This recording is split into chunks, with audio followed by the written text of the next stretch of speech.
And welcome back to the Rack Show. I'm one of your hosts, Frank Horvath. Joining with me in the studio is Tim Kelly. We talk about all things the responsibly armed citizen should know.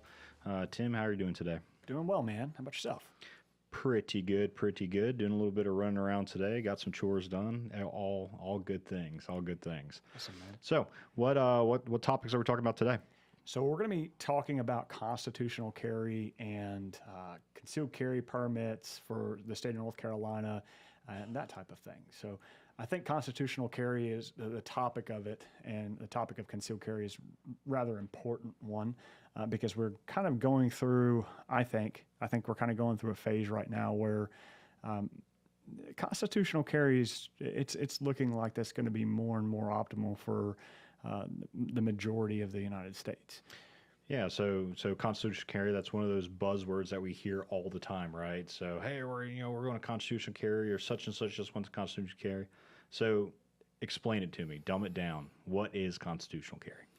So what is constitutional carry? Well, it's essentially the lack thereof having to take some type of concealed carry class or something like that to obtain a special permit in order to conceal a handgun on your person. So currently, right now, North Carolina has a concealed carry handgun permit law. All right. And so let's talk about that real quick. What that pertains to is handguns, and that's it. It doesn't pertain to knives, nunchucks, or your lightsaber or anything like that. Ninja stars? Ninja stars? No, it does not. It does not pertain to that. It's specifically regarding handguns, and that's it. So, where a lot of people miss the mark on that and confuse that with, well, my concealed carry permit allows me to conceal a knife or pepper spray or whatever. It doesn't. It doesn't pertain to that. It's just handguns. North Carolina also has an open carry law. We've had that for a long time. So folks can, as long as they can lawfully possess a handgun, they can lawfully open carry anywhere in North Carolina. And what that means is that the gun has to be able to be viewed from visible to the public. Yeah, visible to the public. Fully visible to the public. Now, right. In order for somebody to do that, they don't have to have a permit. They just have to be able to lawfully own or possess a handgun. Now, North Carolina just recently got rid of the pistol purchase permits. It's not the same thing as getting rid of the concealed carry handgun permit. They got rid of the pistol purchase permits. So no longer do you have to do some type of special background check with the local sheriff's office, an extra background check, I should say, right. With the local sheriff's office to go and purchase a pistol. Now you just go to an FFL and you do a normal background check just like you would for a long gun. So now folks can purchase a pistol without a concealed carry handgun permit and open carry it in North Carolina. Right. So that's one of the that's one of the laws that we have. The concealed carry permit is a whole nother ballgame. That's something that you have to go and take currently you have to take at least an 8-hour class on the laws that govern deadly force and the laws that govern concealed carry in the state of North Carolina. Once you have passed that class, then you can take that certificate that you'll get from that class down to your local sheriff's office, and the sheriff's office will give you this long application where you have to go and fill all of this stuff out, do your fingerprinting and your background checks and all that jazz, and then pay them their money. Right. And then wait anywhere between 30 and I know somebody's listening that's probably waited more than 120 days to get their permit. Right.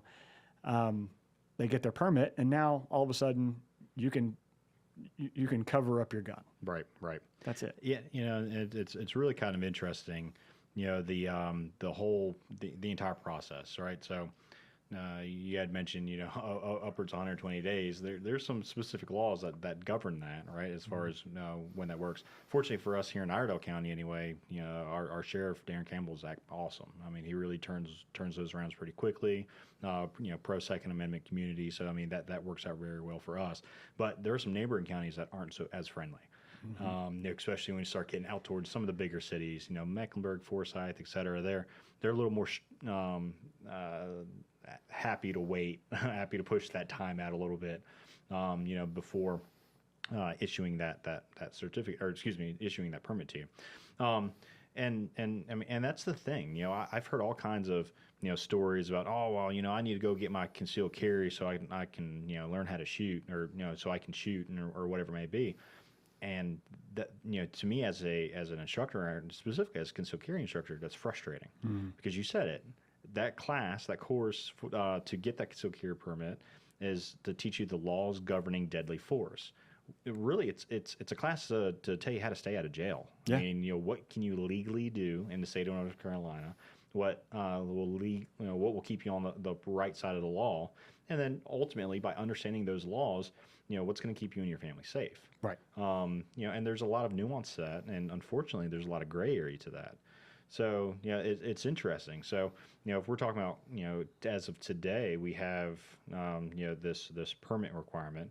What's going to happen in the future? I think we're going to talk about that here a little bit later in the segment. So stay tuned. But again, it's fascinating. So what other states, and maybe we could take a look at some of those stats, right? So other states that have constitutional carry, what does it look like for maybe their crime rates? What's it look like as far as the entire process of legally concealing, or should it even be a thing? Right. Right. And then it's one of those things where it's the dichotomy of being a firearms instructor. Yeah. It's you support Second Amendment, you support the right to bear arms, you support the ability to be able to self-govern and to hold yourself accountable. But at the same time, there's some rules and things that are in place. Some like I said, like in the state of North Carolina permit to carry currently, that it almost feels like a necessary evil. It's It really is. I wouldn't call it an evil. It's a necessary training. I mean, if you're going to conceal a handgun in the state of North Carolina, you need to have the education on the laws that govern deadly force in the state of North Carolina, and that's the same across the board, across the United States. But my personality is, I don't believe anybody should have to tell me I need to do that. Right. Right. These classes are still important to have. We still need to have the opportunity to go and take a class from a professional and get the necessary education on the laws that govern deadly force. It is necessary. It is absolutely necessary. Should it be mandated? No. Slippery slope. I don't believe it should be. I don't believe it should be mandated. But I'm also not naive enough to believe that everybody is going to take it upon themselves to go and educate themselves on the subject matter. Right. It's just not the way it goes. Right. Right. Again, there's so much to think about. How many, and we've talked about it on other shows, previous shows. Mm-hmm. How many people do you know that have grown up saying, "Oh, I've been shooting all my life," and how many of those exact same people who have been holding out, or who have grown up saying, "Oh, well, constitutional carry is going to be a thing, so I'm not even going to worry about it." How many of those people, how many of those average Joes are going to come out and educate themselves on those same laws? I would anticipate there being quite a few, infractions coming up, in the future, but we'll see. But hey, let's talk about that a little bit more. What's coming up after the break? When we come back, we'll be talking about constitutional carry, a little bit more in depth of what it is and why we should even consider it. What is and why should you carry it? Let's talk about that a little bit more.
We are back.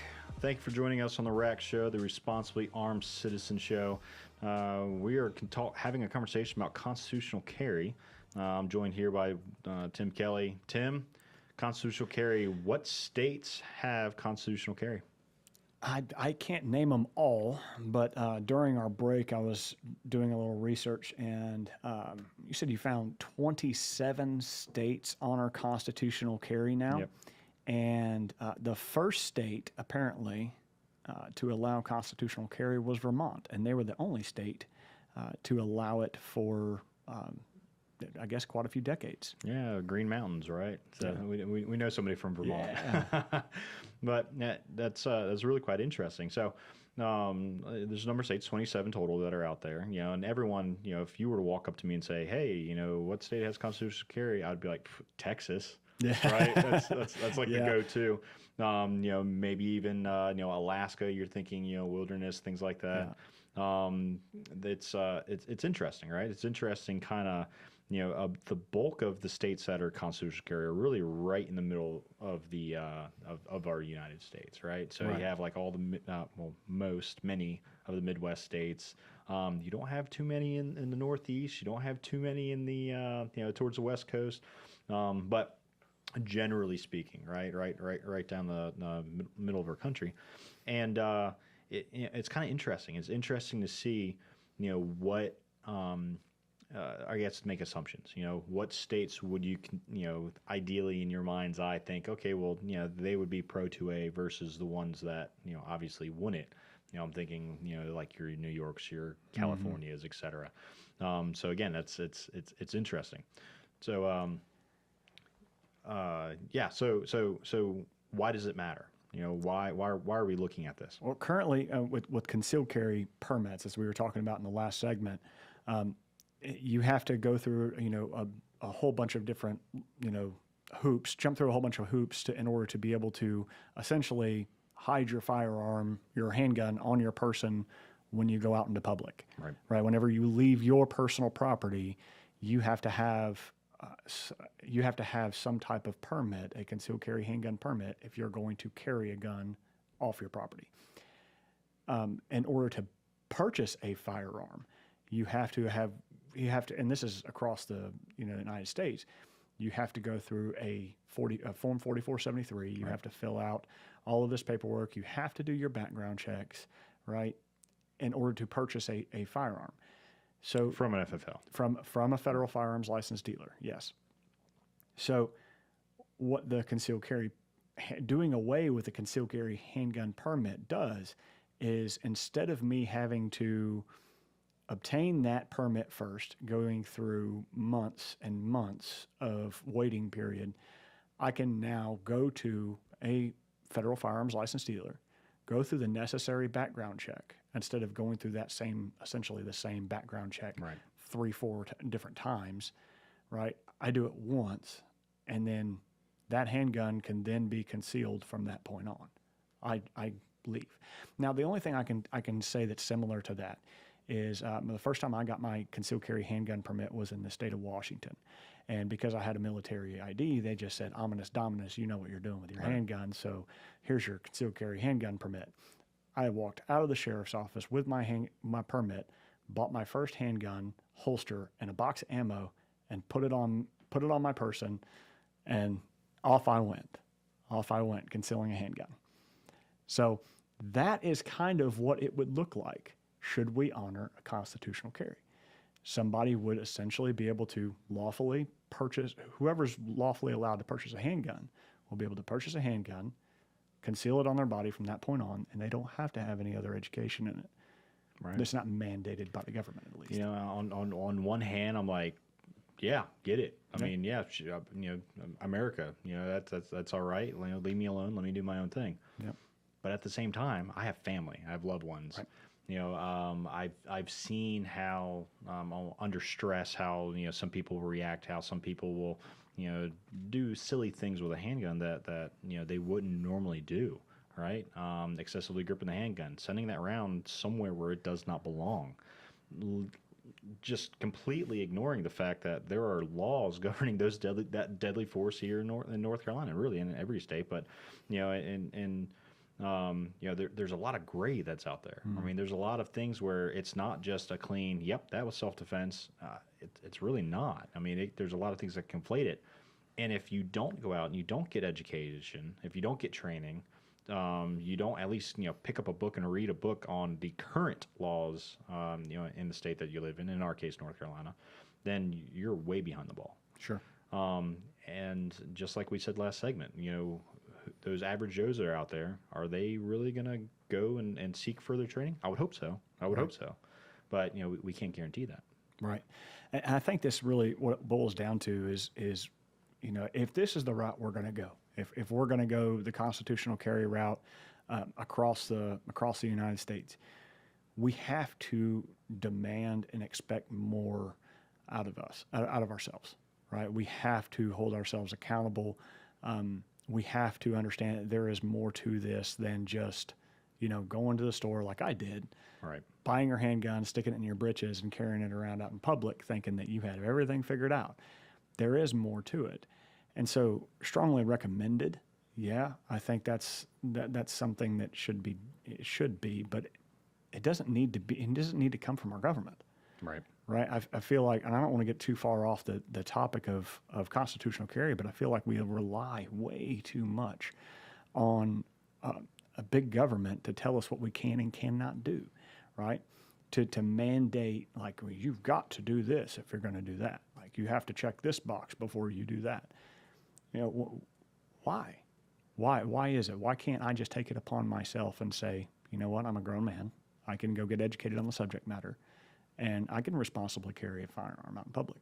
Now that especially now in these days where the firearms training has blown up. There are so many places where you can go and get good quality firearms training and get educated on the subject matter, right? This isn't, even if we look back 2 decades ago, there's an abundance of firearms trainers across the country. Yeah, you can go learn for what it's worth, both good and bad. Sure. So really going through and vetting those instructors. But you're right. You're absolutely right. There's a lot of people that are out there that are a lot of quality firearms instructors that are out there that know the law, well, that can teach that law and provide that be that authoritative force, be able to relay that information out. And again, but that brings it back to the individual, right? The individual has to do that. Yeah. Something else I wanted to mention was, you're right. You as a man should be able to, or woman should be able to go out and take care of that yourselves. But I think we as a community need to do better holding each other accountable. Right. We as a community need to do better about saying, that's call it what it is, calling it out where it's at. Yeah. Right. So if you see somebody doing something negligent with a firearm, stop and say something back. Hey, man, that is not okay. In the Marine Corps, we called that policing our own. Yeah, policing right? our own. Yeah. And then you're absolutely right. Our community should be holding each other accountable for these types of things. Right. I don't know, man. The thought of moving into the constitutional carry world, right? I feel like it's really out of my hands anyway. There's nothing I can say that's going to make it go one way or another. But what I will say is, if you think that concealed carry handgun permit classes are they're what's needed, I really don't think that's it. Right.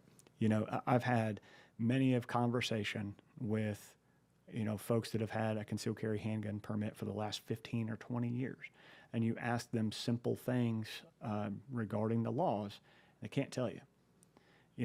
There are so many things wrong with our permitting process anyway.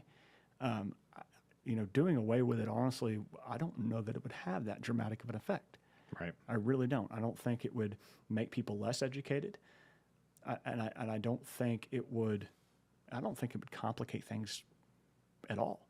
When we talked to our buddies up in Ohio, they just recently, was it from the last year or two? Mm-hmm. Our buddies up in Ohio said that when they went from a mandated concealed carry permit to constitutional carry, there was a bit of a shift in the training, in the training side of things, but it's not changing anything. Right. It's really not changing anything regarding the the quality of concealed carriers. Right. Right. Their level of education, their or their professionalism. It's not really changing anything. Right. Right. So. Again, that's interesting. I mean, there's, you would think that there'd be some sort of drop off, or if you'd listen to the media, there'd be coughing in the streets. Just it's like the Wild West days, but it's not. If you go and visit other states that like Ohio or Texas or there are other states that have the constitutional carry, and it's not the Wild West. Right. I mean, sure, there's if you look at hard numbers, there may be an increase in violence. We'll say, or no, I don't even want to say violence. There's an increase in defensive use of a firearm, but is that necessarily a bad thing? I mean, it depends on how you look at it, I guess. Depends on what side of the aisle you stand. But I mean, for me, I don't, especially if it's justified self-defense. Right. So, right. Yeah. Yeah. The number of people that have concealed carry handgun permit instructor ratings in North Carolina, as I was talking about earlier, about it being kind of polluted with a lot of issues. The number of instructors who have that ability to give that rating, it makes this thing a wash. It really does. It really does. It makes this thing a wash, and the classes really aren't worth they're not worth the hassle as far as going through all of the other like government mandated stuff. They're absolutely worth the knowledge, though. Right. Right. There's something to that, and it's something that should be kept, I believe. Yeah, no, I absolutely agree. As somebody who teaches concealed carry classes, again, it's the law is governing deadly force. The law is the absolute most important piece of that entire class. Now, there's other good information that's in there, but the law is why that class is there. It's not teach you how to shoot, not teach you how to take care of a gun. It's the laws. When we come back, let's go ahead and have this conversation a little bit more, how this affects us.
Welcome back to the Responsibly Armed Citizen Show, where we talk about everything regarding the responsibly armed citizen. We are talking about constitutional carry. We've been talking about concealed carry handgun permits. We've been talking about all the current laws and how it affects us. Right now, I think we need to talk about what happens, not if, but when North Carolina adopts a constitutional carry policy. What happens? That's a great question. What does happen? And that's kind of the thing, right? So, if we look at, there's a House bill that was kicked out earlier this year, again, for constitutional carry. A couple years ago, they did the same thing. So it seems to be a recurring theme, right? I think the people want it, at least the vast majority of North Carolinians. So I agree with you. I think at some point it's going to happen. Now, as far as when it happens, who knows? I don't think it matters. But let's look at it. I think we had alluded to or talked a little bit about in the last segment that it's not all going to be like old wild west. People shooting up houses and all this other kind of mess. That the media would like to paint that. But what are the benefits? What are the cons? Right. Let's start weighing this out. So what do you think, Tim? What do you think is going to happen? First, let's talk about the stigma that's attached to the concealed carry citizen. Yeah. Right. Most of the time, you have no idea just how many people you pass in, on the road, on the street, in an establishment of some sort that's carrying a gun. Yep. Legally carrying a gun or illegally carrying a gun, for that matter. You have no idea, because the image that's in folks' minds, they're wearing these tactical BDU pants, and their fatigues or something like that. They're wearing camouflage, and that's the person that's concealing a handgun. This guy that's like war happy or something like that, and or trigger happy or whatever. That's not it. That's not us, man. It's the farthest thing from the truth. Right. I mean, a lot of people, I don't want to say a lot of people, many people who I frequent make an assumption, right? And it's just because of, who I am. Sure. I mean, we're on the radio, right? So Right. I'm very open about, my decision to carry and why I carry and, what my beliefs in that. But even then, even people who I don't, regularly around, if I don't say anything, if they have no idea prior, then often they won't even notice. Or if they do notice, they're like, "Hey, are you carrying?" or or something like that. For example, my wife has a really good friend. The husband and I aren't really close. We're friendly, but not buddy. And they came over to the house not long ago. And we were sitting there, working on a couple of things. I had reached up and grabbed something off of top counter, and he had noticed my shirt had come up, and he had noticed my firearm. And he goes, "Wow, I didn't even notice you were carrying." I was like, "Yeah, that's kind of the point." He's like, "Well, but you're home." I'm like, "Yeah, that's kind of the point. Things happen, right?" Yeah. So, again, that'll be another show another time. Sure. But you walking around town and saying, "Oh, well, check this thing out," or show me this. I mean, that's a real thing. That's a real signal. We see that that's a real possibility. But if you're carrying appropriately, right? If you're that professional, responsibly armed citizen, then nobody's going to know, right? Nobody should know. It's a tool that you have access to. God forbid you needed it. Right. I like to think that the image of a responsibly armed citizen is one that doesn't wear, provocative clothing that, Right. Has say, gun underneath shirt with an arrow pointed down right here. Right. They're not flaunting it, right?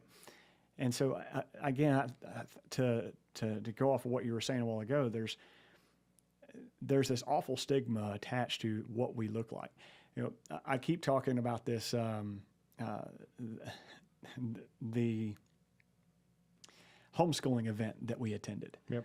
And the gentleman that was next to us and I showed up, essentially I was dressed like this, really. I think I had a sport coat on top of it, but he was dressed up very similarly. Like Yep. he was dressed up in a nice, business attire, right? And he's supporting his business and I'm supporting my business, right? And he looks over and he's like, "So you're the owner of the Right. firearms training company?" I was Right. like, yeah, I am. And he's like, "Wow, I'm just a little surprised." I'm like, "At what? I'm a business owner. You're a business owner. What are you so surprised about?" And he's like, "Well, I just kind of expected you to be wearing different clothing." Like what? Like, dude, the people that you pass, they look like me and you.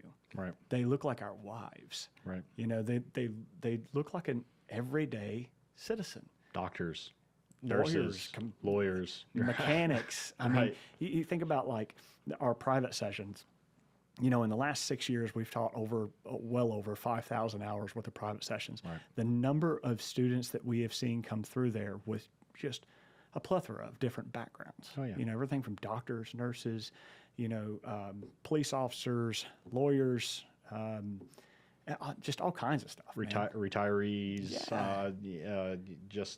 I mean, a lot of retirees, surprisingly. Yeah. You know, just average everyday people, right? And that's the thing. It's literally the gambit of, you know, different, you know, social hierarchy, the gambit of different backgrounds, gambit of different professions. Like it's not just one person, right? It's not just one, you know, it's not all cops and ex-military guys. Again, and that's where that stigma, I think, is really perpetuated.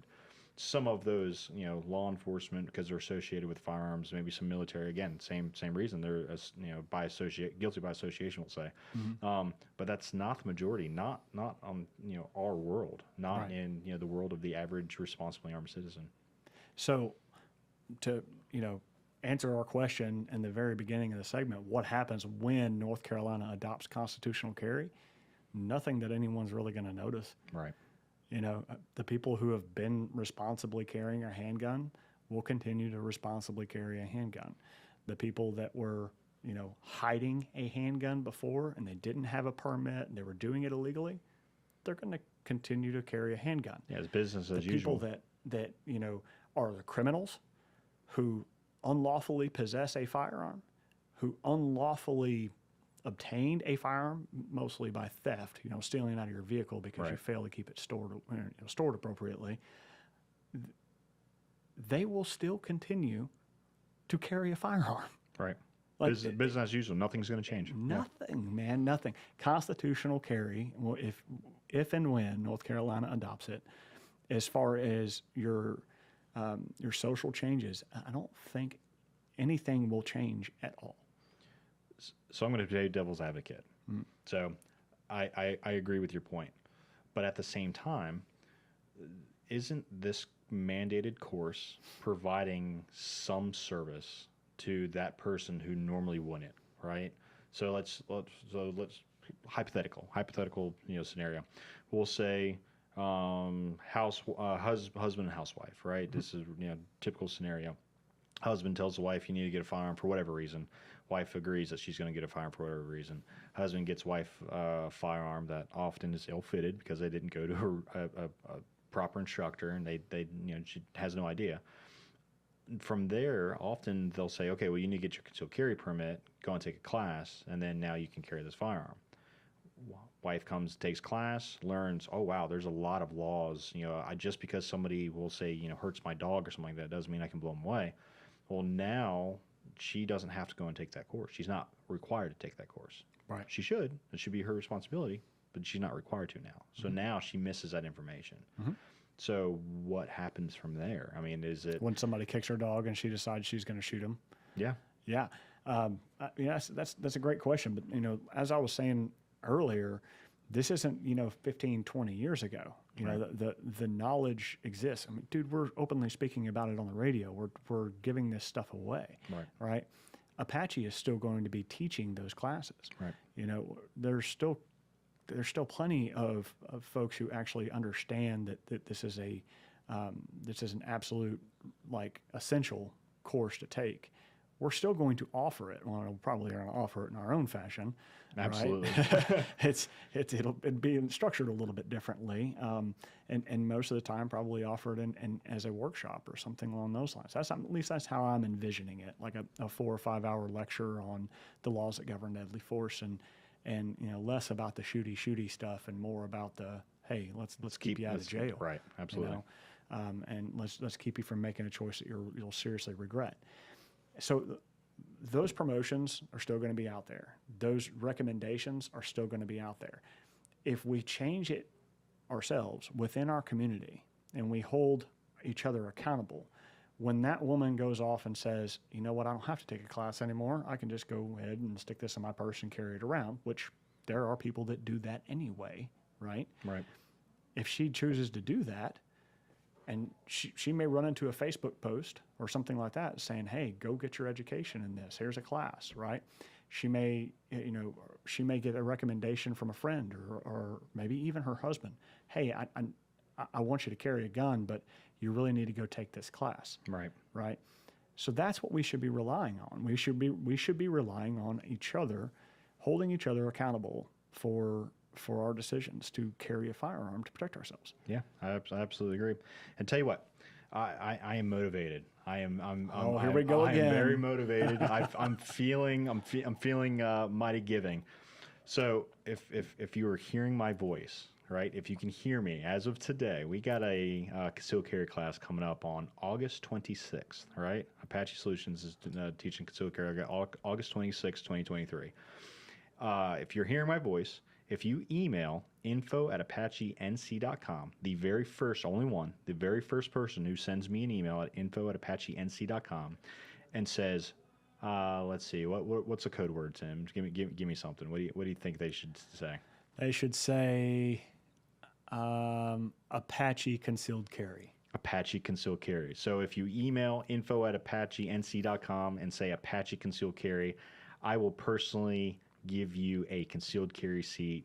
You can, shoot us an email. We'll get back to you if you're the very first person that shoots us that message. Free concealed carry seat to that August 26th class, and we hope to see you out there. How's that? How generous of you! Hey, that worked out for Zach's shotgun class that happened today. That did. We had a bunch of people that actually reached out to us from the Zach shotgun class, and unfortunately, we were only able to give away one of those seats. But Miss Holbrook was able to come out and she shot, and she absolutely loved it. She had a fantastic time, and actually, tell you what, we're most likely going to be hearing from Zach here in the next week or so, and we'll follow back up on that. That'd be great, man. Awesome. Awesome. So we've talked about what happens when North Carolina adopts constitutional carry. We've talked about concealed carry permits and open carry laws. We've talked about all of this stuff. I think what we should talk about when we come back is, of course, our competency of the month, talking about safe storage of firearms and that type of thing, and I don't know how it relates to constitutional carry. Yeah, so keeping your firearms safe, keeping things stayed away, it's all important. So let's touch base with that.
And welcome back to the final segment of the Responsibly Armed Citizen Show. I'm one of your hosts, Frank Horvath. Joining with me is Tim Kelly. Join us every Saturday at 1 o'clock for the Responsibly Armed Citizen Show. We're getting into our final segment, which we talk about the competency of the month. Tim, what is our competency of the month for the month of August 2023? Cool. Our competency of the month first started off as an in-house tool to try and encourage a lot of our trainers and a lot of folks inside of our apprentice program to expand on certain topics that have to do with the responsibly armed citizen. And this month we're talking about safe storage of firearms. So we're talking about how to safely store a firearm, and we're talking about all kinds of firearms. So if you're talking about, a lot of times we get caught up around the concealed carry handgun, how we store it. But I don't know, let's start off talking about what do you do with your hunting rifle and your hunting shotgun and stuff like that? How do you store that? Yeah, it depends, right? So, for me in my home, I have a special place that I put all that stuff where I do with many of my firearms, most of my firearms. It's in a place that is, locked, so unauthorized persons can't access it. It's difficult to get to. It's temperature controlled, right? Mm-hmm. Humidity controlled, so that I'm not to damage those firearms.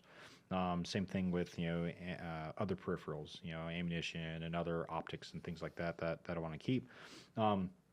But that's for, like I said, that hunting rifle, that gun that I'm not going to be regularly using every day. So that's kept unloaded, right? That firearm is absolutely kept unloaded. Yeah. Cool. And again, because I'm not ready to use that firearm. Right. Now for other types of guns, I have in other places in my home that is ready to be used, and they're still secure, right? I'm not just leaving it out on a back of a sofa or something like that.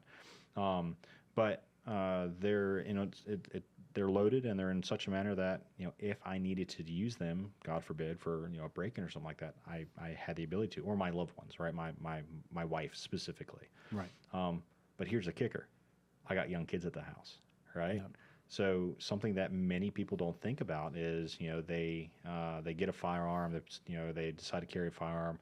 They get a home defense shotgun. They get, we'll say a rifle or something like that. But they don't actually think through the process of storing that firearm appropriately. So now they get home, then they're like, oh, I got kids and I have the loaded gun now. I'm going to stick it high in the cabinet. Mm-hmm. Well, guess what? Your kids are monkeys, and they're going to get up there. Yeah. So it's something that a lot of people just don't think about. Yeah. Yeah, I think when we talk about, especially like hunting rifles and hunting shotguns and stuff like that, for many, many years, not so much in my generation or our generation, at least where I grew up, but it's just your generation, Tim. I know you're like old man. A generation before me, at least. It was rather popular for folks to keep their hunting rifles or their hunting shotguns in their truck when they drove to school. Yeah. And that was just a commonplace for somebody to have a shotgun rack in the back of their truck, and they're driving around. Nowadays, that's not so common, and rightfully so, because, well, criminals see that as an advertisement. Oh, look, I can get a gun really easily. Just like the stickers on the back of the trucks, right? Yeah. The "Come and Rob Me" stickers is what I like calling them, right? Right. So, the shotgun, you were talking about this temperature-controlled environment and, this safe place to keep my firearms locked away, and it just sounded fancy and expensive, but realistically, you can achieve that with a Plano, that's a brand, a Plano gun case, that has a couple of good heavy-duty locks on it, and they have some one of those dehumidifier packet sticks, things, sticks or packet thingies in there, and achieve the same thing, right, and have that locked up in your house somewhere in a hidden space, a closet somewhere under your bed, something along those lines. That's securing your firearm. That is a safe, responsible way to secure your firearm. It doesn't have to be, go out and spend, $2,000, $3,000, even $5,000 on some fancy gun safe that you have to pay a moving crew to Right. come and install it in your house, like Yep. rip out walls and everything else. You don't have to do that. No. You don't have to do that. You don't inconvenience yourself. If you have a gun, it needs to be safely stored. Right. It doesn't matter what the purpose is. If the purpose is for hunting, that's why I asked you a while ago, those are unloaded, right? Yeah, they're unloaded because you're not ready to use them. That's how you should store your hunting rifles, your hunting pistols, your hunting shotguns, your hunting firearms in general. Right. You keep them unloaded. Now, the guns that you wish to use to defend your household with, I think a lot of people get carried away and wrapped up around the idea of, well, I need this gun here for this strategic point and this gun here for this strategic point. Overthinking it. And they just Yep. they overthink the entire process. And look, man, just be real with yourself and cover a couple of points. You know, if you have a large house and you don't, it's going to take you a while, and you have to go through some obstacles to get to the other side of the house to get a firearm. It might be a good idea to have a small lockbox with a handgun in it on the other side of the house, Right. put away somewhere. Right? There's all kinds of different devices out there that you can use. Stop lock. So yeah, the Stopbox USA. Yeah. They have an exposed tumbler type design where you have rapid access to the gun. But and we're not paid by them to say that. And I'll even just go as far as this. I know kids like I'd say 10, 11 years old to know how to access that thing. Oh, absolutely. So you can't keep those and rely on those just those for loved ones in your household that have watched you do it a time or two. Right. Yeah. Wait, it was kind of funny that immediately takes me back. So we went to the homeschooler conference a while back, and there was a gentleman who came up. Hey, I got one of those, and he was like, "Yeah, it keeps the kids away." And his son walked right up, did the finger thing, opened it right up, and it was there. And I was like, "Yeah, you do." Sir? Oh, and he immediately went in to access the orange gun. Yeah, the little dummy gun that was in there. He immediately picked that up, starts pointing it around. Well, Yeah. he wouldn't do that with a real gun, he says. Right. Yeah. Okay. And then it's like his dad looks at him and says, how'd you do that? And he's like, well, you showed me. He's like, no, I didn't. Right. I'm thinking to myself, man, you know what that means. Right. You know what that means. He's been playing. He's been playing. Right. So probably not a good idea. I told him, I said, no, that'd be a good time to switch over to like the biometric or something like that. Right. Or just an old fashioned safe. Right? Yeah. Just something, right? Yeah, go to Harbor Freight and buy a Pelican lockbox case, or for $20. Right. You know. That they are called Apache Yeah, cases. the Apache cases. Yeah. Yeah, for sure. But you're right. So stop overthinking it. Take into account who you live with, where you live with, your guests. Right, that's something that's important. Think about grandma and grandpa. Grandma and grandpa have grandkids over. Grandma and grandpa don't regularly have people over the house. Maybe grandma and grandpa need to make sure that their firearms are put up. Right. There's things like that are not put up but locked up. Mm-hmm. There's things like that to consider that average people going about their lives just don't think about. And unfortunately, you hear things about that. All I want to say all the time, but often, where somebody negligently fired and shot themselves or something like that because they were an unauthorized person getting hold of an unlocked firearm, Right. An unkept firearm. So, there's really, you need to figure out what works well for you, what works well for your family, and what your personal level of training is, and what the level of training of the people that are going to be around you are actively going to be participating in. These are all things to think about, all things to talk about and consider. Go get training and go and talk to somebody. Go talk to a reputable instructor. I can name a few that can go through and help educate yourself and your family on these different products and different things that we can do. Right. We've been talking, this entire hour, shy of 3 minutes or so.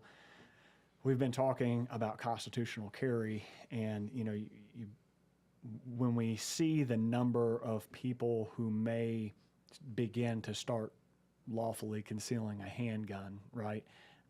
without and bypassing the requirement to take a concealed carry class, we might actually see a rise in numbers of people actually carrying a gun. Right. And you think about the amount of time that you spend inside your vehicle, and the fact that vehicles are a prime target for criminals to break into because they know they're going to find guns. Right. Right. It's a give me a when you got your Ruger sticker on the back back left hand side of your window, it's a target, and even if you don't have a gun in there, you're just going to have your window busted out because they're going to be looking for one. Right. But the idea that you're just going to stick it up underneath your seat, you're going to put it in your glove box, and that's hidden enough and nobody will ever know.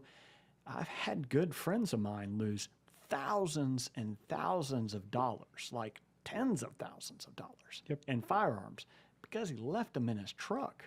Now, and it was a one-time thing too. And, I mean, you can't do that. You can't leave them inside your vehicle. So even if we do move to constitutional carry, I will still say, you must keep them locked up, even if you're going to leave them inside your vehicle. Tim, that is a fantastic way to end talking about our competency of the month. The storage ways of storing your firearms, ways to protect firearms. Let's talk about that. Let's talk about our next segment, our next segment or our next show. Let's talk about that exact thing. Storage inside of a vehicle. Because if we go to constitutional carry, that's exactly what's going to happen. People who don't understand the law, or even do, they'll take those firearms off and stick them up underneath the seat or something like that when they run into a building that has a clear and conspicuous notice that says "Do not enter." No firearm here, and that's going to be something they're going to have to contend with. Yeah. So I think you might have to talk about that with Zach. Because you're going to have Zach on the show next week. That's right. I am. Right. That's going to be. We're going to have to go through that, and we'll throw him a curveball. We'll see if we can get him riled up a little bit with his cowboy hat. So that'll be good things. Good things. All right. Well, fantastic. Well, I think that'll just about do it for us. Tim, do you have anything else you want to say? No, man. Get out there and train. Go find yourself a good place to go. Meet some new people, and go see what this lifestyle is all about. Oh, yeah. There's a lot of great content out there, a lot of great people. So thank you for joining the Responsible Citizen Show. We'll see you guys again next week, Saturdays. Stay